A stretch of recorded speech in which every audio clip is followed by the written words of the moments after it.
right, in this video, we're going to discuss what is the best real estate method to start in 2025. Here's the thing. I've been investing in real estate over the last 5 years, and I've either tried them or I've done enough research to know what's good and what's not. So what I want to cover in this video are what are the top real estate strategies right now. We'll talk about the pros and the cons of each one, and then what's best for your situation based on where you're at right now. So let's go ahead and dive in. All right, so let's talk about the very first strategy, and that is going to be none other than Airbnb, okay? So if you don't know what Airbnb is, you should by this point. Basically what it is, it's taking a house and then it's putting it on the market on Airbnb for short-term stays, okay? Now, I'm going to blanket both the arbitrage method, which is when you rent someone's property, and then also just buying a property all in, okay? We're going to talk about the time and the money and the effort required, okay? So from a time side, it's actually pretty high, right? You know, a lot of people, I know this because actually I did Airbnb before as well. A lot of people think that the time side isn't going to be that much because, you know, you just put on the market and you have to do anything and, you know, the guests just book in.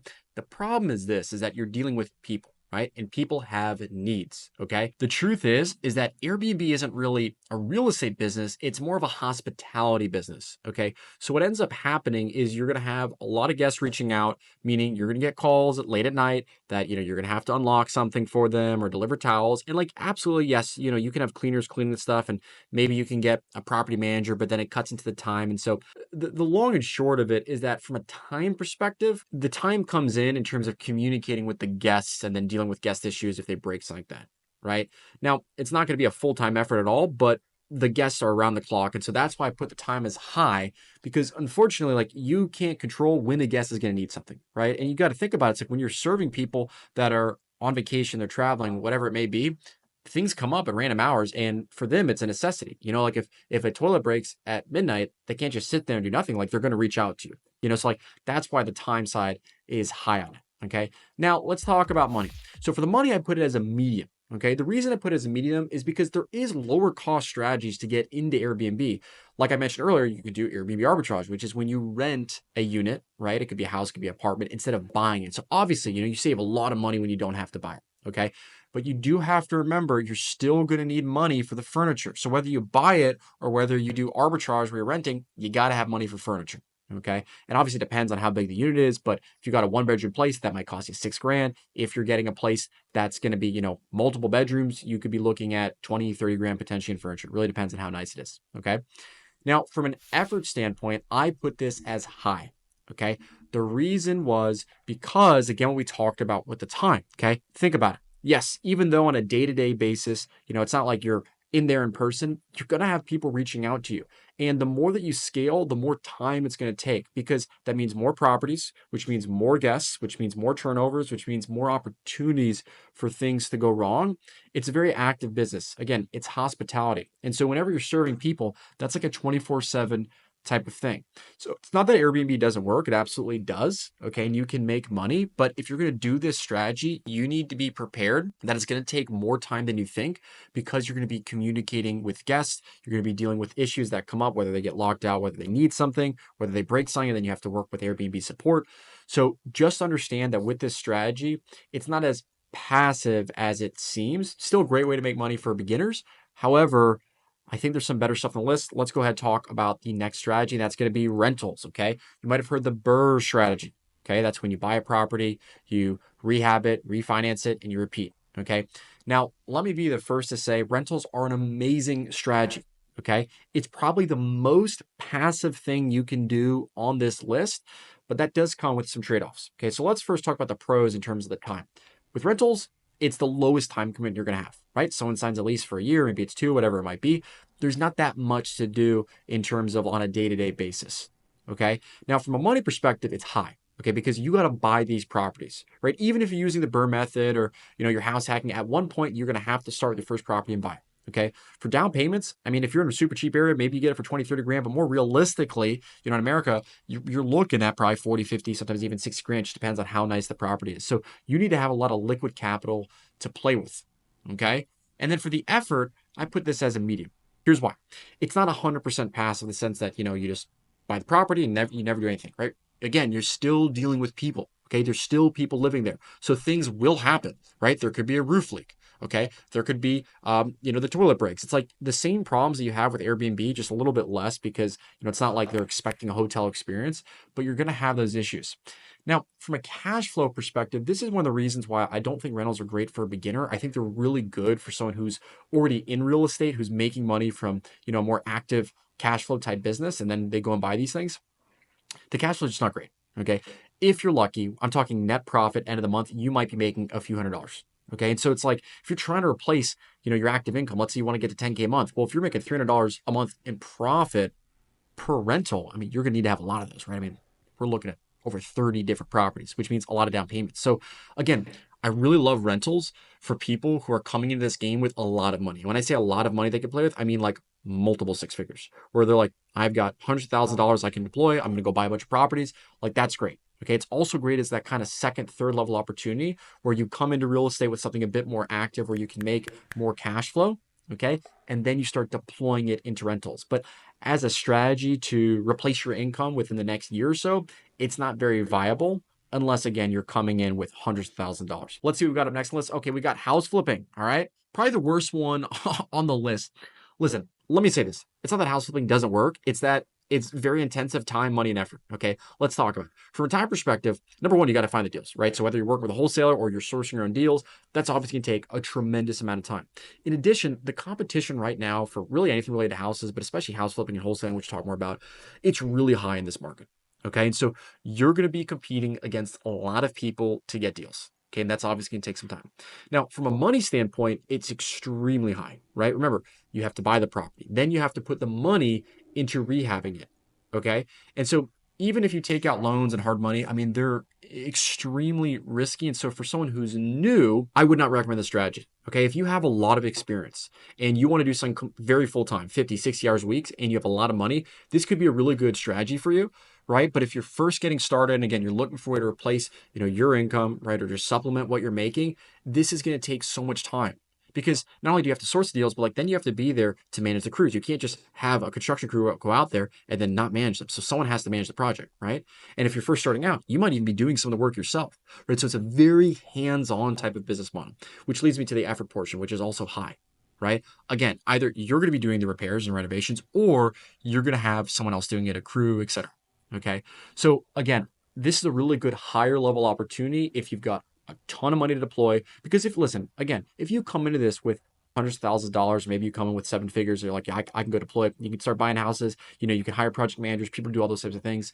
But if you're not there yet and you're not starting with that amount of capital, this is probably not gonna be the best way to go. It's a pretty complicated model just with the amount of things that can go wrong, from, having loans that go bad, right? And having issues there, to, messing up in terms of how you're renovating the property, to the market going sideways. There's a lot of risk, and the higher the risk of the business model, the more experience you want to have.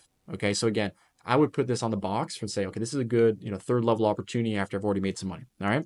Now let's talk about Section 8. So this is all the craze. Okay. So basically it's like rentals, but for government housing. Okay. I think the model of Section 8, I really like the idea, because basically what it's saying is, hey, you get guaranteed rent, okay, from the government. Also, you tend to make a bit more than rentals. The downside, though, is it's the tenants. Okay, it's the quality of the tenants that you get. You have to understand that people in Section 8, those are the poorest of the poor in the US. Okay, and so because of that, I'm not saying poor people are bad people. Let me make that very clear. But you're just going to get a lower quality tenant and you're going to have more issues. Okay. This is where you see those horror stories of like insane damage, like people, ripping fans out of the wall and just doing crazy things. Okay. And it's also because like they're not really using their own money. Like they're not paying, like this is subsidized housing from the government. Okay. So they don't care about it as much as a regular renter. So from a time perspective, what you're going to run into compared to, just doing regular rentals is you're going to have a lot more issues. Right. And more issues that are kind of out of the box as you deal with people that are in that population. You're going to find, more crazy tenant issues, more evictions, stuff like that. And so it's going to take a bit more time. Okay. Now, from a money perspective, it's still going to be high. Even though people talk about, oh, you can do creative financing, stuff like that. Realistically, to get into your first property, you're going to need at least $20,000. Okay. You still got to make the down payment. Okay. And so because of that, you're going to still spend a good amount of money to get into it. Now, from an effort perspective, I'd put it as a medium as well. Okay. Reason why, again, it's not like you're going to be there every day. Okay. It's not like it's as much work as, managing Airbnb guests, but because of the quality of tenant, you're going to have frequent issues coming up. Okay. Now, with the cash flow that you're going to make, typically you might make a little bit more than doing an average rental property, right? Because again, the government's paying for it, they'll pay a little bit more. So maybe your cash flow is up to, $500 a month or so in net profit per property, something like that. Okay. Which that's not bad, right? Like that's good. But again, it's like you do the math on how many properties you would need to replace your income. Like let's say you're making $100,000 a year and you want to replace that. And then you figure out, okay, man, I'm going to need dozens of properties. Then you calculate how many down payments you need, you're still looking at quite a bit of capital to get started. So again, I would put this as not like a good entry level, but again, a good second level opportunity where you're making a lot of money from another real estate thing that we'll talk about on this list, from one of the other more like active methods where your cash flow is higher. Okay. And then you take the excess capital and then you start buying a bunch of Section 8 properties. Like that is a really good way to do it, build long-term wealth. Okay. Again, all these things, it depends on your goals, right? Like if you want something that's going to take, 5, 10 years, 15 years to get there, Section 8 rentals, like great idea, if you want to wait. But if you're looking for something where in the next year or two, you could replace your income, you want something where you can make more cash flow quickly. Okay. Which leads me to wholesaling. All right. Wow. Wholesaling. Okay. It's not bad at all, but there's a lot of pros and cons to it. Okay. From a time perspective, it's going to be very high. Okay. This is basically just a sales and marketing business. That's all it is. And you've got a lot of competition, right? A lot. I mean, think about how many people you hear talking about wholesaling nowadays. It's a lot. Okay. So on one hand, it's like there's definitely money to be made. On the other hand, you've just got a lot of competition you have to deal with. Okay. You need to be a killer on the phones. You need to be a sales savant, meaning like you need to be really good at closing deals because of the level of competition that you're facing nowadays. In addition to that, you have to understand that it's a bit of a harder sale in the sense that usually you're working with distressed property owners, people that have to sell. There's a lot of emotion involved. They can be a little more difficult to work with. So if you're not someone who's really sales savvy and you don't like that or you don't want to learn that, it's going to be a hard strategy. Okay. Now, on the flip side, here's what I will say I really love about wholesaling. It's a great way to make a lot of money quickly. Okay. It's one of those strategies that I've kind of been referencing where it's like you want to come in to real estate, do something like that where you can, do a deal, make 10, 15, 20K a pop, 5K, whatever it is, do a bunch of those deals a month, replace your income. Now you use the excess capital to go, invest into, rentals or Section 8, something like that. So it's a good entry level opportunity for someone who has a bit more time that they can put into it. To make it clear, if you've got 5, 10 hours a week, wholesaling is not going to work well. Okay, because you're going to be cold calling, you're going to be texting, you need to run ads, like one of those methods, and you're going to be talking to a lot of sellers. You really need to have a full time, in terms of your weekly schedule that you could put in this. I mean, at least 30, 40 hours a week to like really hit it hard. Okay. So if you're in a busy 9 to 5, it's going to be hard to balance that. Now, if you have a ton of time on your hands, it might be, no case strategy. From a money perspective, I put this as a medium. Okay. A lot of people talk about how you can get started without any money, but look, you have to pay for marketing in some form or another, whether it's going to be cold calling, texting, and it's not feasible to say, oh, I'm just going to use my phone and use Google Voice. Like that's not reasonable enough. Like you need to invest into dialers, right? And actual softwares, or you need to put money into PPC. Okay. That's pay per click. So that's just internet marketing. That costs a good amount of money, right? Now, it absolutely works. You can get deals with all those methods, but again, they're going to be time intensive. And there's also a learning curve and the skill of you really do need to be good at sales. Right? Like this is not something to come into to think, oh, it's going to be a breeze. Like it takes time, right? But you could definitely get good at it. Okay. From an effort perspective, again, it's going to be high, right? Because this is a very active sales and marketing business. You're going to be on the phones, you're going to be closing deals, you're going to be dealing with people in high stress situations. And if you like that idea, then go for it, right? Like it's not that it doesn't work. It's just very competitive. And so you have to understand that in the landscape that we're in, because it's so competitive, you will compete against people who have been doing it for decades, who have bigger teams, right? People who have these 30, sometimes even, 100-person teams, just cold callers all over the world, texters, stuff like that. And so when you're competing against someone like that, it can be hard to work with it. I still think there's enough to go around for people. It's just that how long will that last? I'm not 100% sure. Okay. Which leads me to sub 2. Okay. Now, sub 2 in and of itself, it's not like, oh, just sub 2. Sub 2 is a way of doing acquisitions, right? Basic what it means is subject to the deed, the title, whatever it may be, right? So it's like you're basically getting something under contract. It's kind of like seller financing, right? It's a very cool strategy. Okay, I really like the idea of doing this. And what people do when they do sub 2, right, is they might turn it into an Airbnb. Maybe it'll be a house flip or whatever. So there's a lot of different ways, but just understand it's an acquisition method, okay? It's not like a standalone real estate strategy. It's not like rentals, right? Like rentals is one thing. Sub 2 is a way to get deals, okay?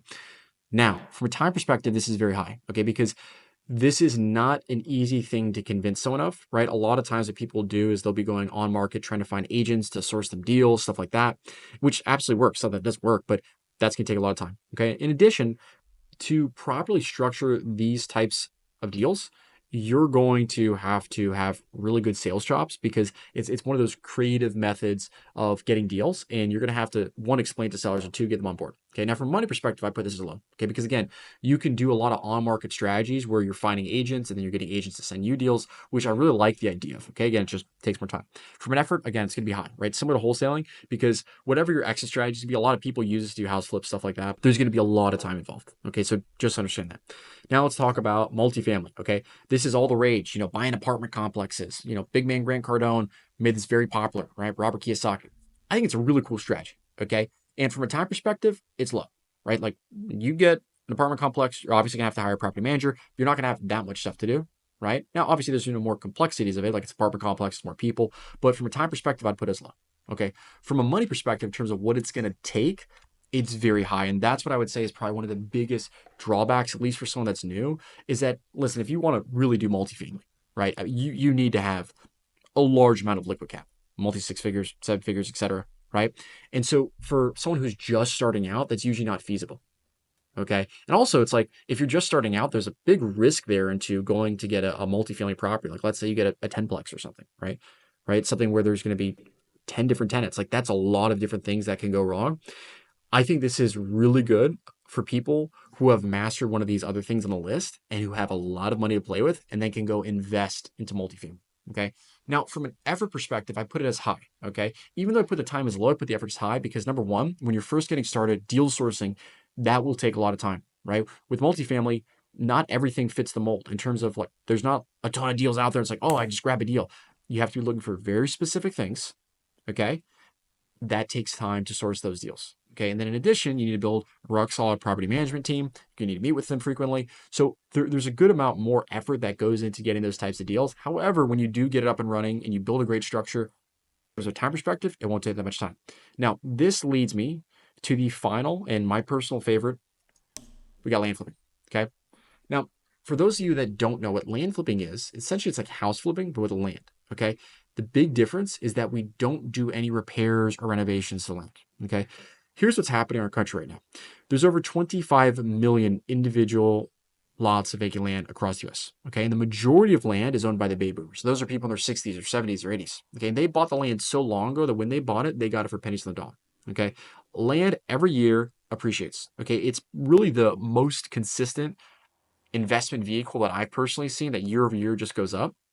And so we have a problem now, right? The problem is there's a lot of, older people, these boomers, right, that own this land that they're not using it, right? Maybe they bought it to go hunt on or build on, the plans change, and we just have a lot of empty land, right? And on the other side, we have a lot of demand for it, right? Because of what happened, a few years ago with that, the sickness thing, I'm talking about. A lot of people start to shift towards wanting to move away from the big city, or at the very least, just have some space that they can roam on.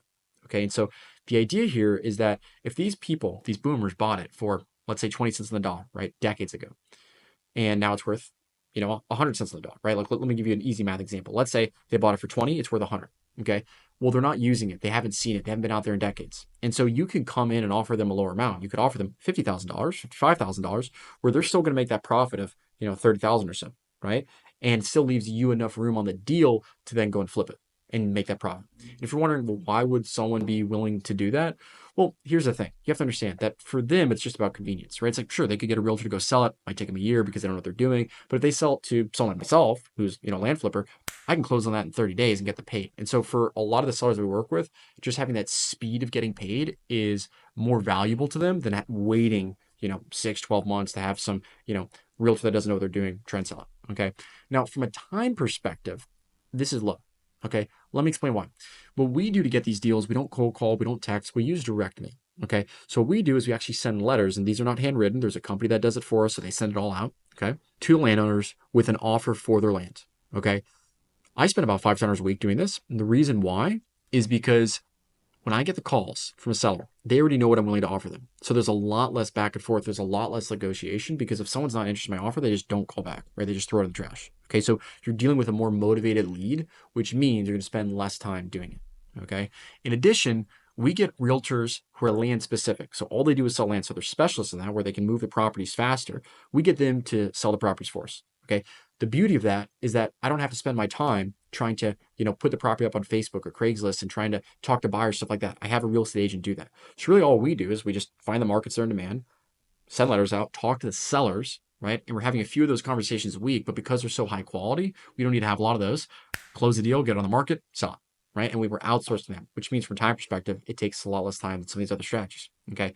Now, from a money perspective, I want to be transparent. I'd put it as a medium, okay? Like you do need money to get started in this game if you want to do it at an effective level, right? I would say if you can come in with at least $10,000 that like you can just play with, ideally 15, 20, you're like, cool, I'm ready to get this thing started. You're in a really good spot, okay? Because you need money for the marketing. Now, there's a few different ways to do marketing with land. You could cold call, you could text, and those are cheaper. They're just not the most effective, right? The reason we use direct mail is because remember, we're talking to boomers, okay? These are people that are a lot older. They don't respond to Facebook ads. Your 80-year-old grandfather is not clicking on Facebook ads. He doesn't know what to do, right? They don't text, right? They might answer the phone, but not as often, okay? They do respond to mail because that's what they're used to, right? That's how they used to get marketed to. So we use that method. And mail does cost money. On average, at least for the mail house that we use, that's the company that sends it out, it's about 60 cents a letter. Okay. So you do need to come into this with some money. Now, you don't need money to buy the land. It's one of the biggest things that we talk about on my channel is just how to do this without using your own capital. There's a lot of different creative financing methods where you can use other people's money and you can wholesale the land. So you're not actually using your own capital, but you need the money for the marketing. Okay. That's going to be the biggest thing. Now, from an effort perspective, I put this as a low. Okay. Because again, getting these deals is so much easier than doing things where you're, working with sellers that are in distress, right? Like wholesaling. It's like they got to sell. There's a lot of emotion involved. With land, the biggest difference that you'll find is that these conversations aren't about people being in pain and having to sell. It's about them having an asset that they haven't used in years, right? And then you providing a solution to get them paid quicker compared to them having it on the open market, right? And so the best example I like to give is imagine that you have a car that you're going to trade in, a used car, right? Well, you could put on Facebook Marketplace and you could deal with all the back and forth of the people, and that's a strategy. And you might make a little bit more money, right? Or you could trade it into Carvana. You go online, you give the information, they come up and they pick it up, they give you a check. Now, you know that you're not getting top dollar for your car, but you do it because of the convenience. And that's the same reason that sellers sell. And because of that, the effort that's involved in this, it's a lot less. And in addition, you might be wondering, well, do I need to go out to the property or, do due diligence and like walk and stuff like that? Well, that's why we use the realtors. Okay. We use land-specific realtors who go out to the property for us. Okay. I mean, that'd be ridiculous if we do deals all over the country. I live in Miami. I can't like fly out to all these properties. We outsource a lot of the business. And so because of that, we don't have to put as much time into it. So now that you have an understanding of the best strategy for you in 2025, you can click the video on the screen to see my entire breakdown of how to get started land flipping, because that's my specialty. Or you can click the link in the description. You can book a call directly with me and I can show you exactly how to get started from A to Z. Talk soon.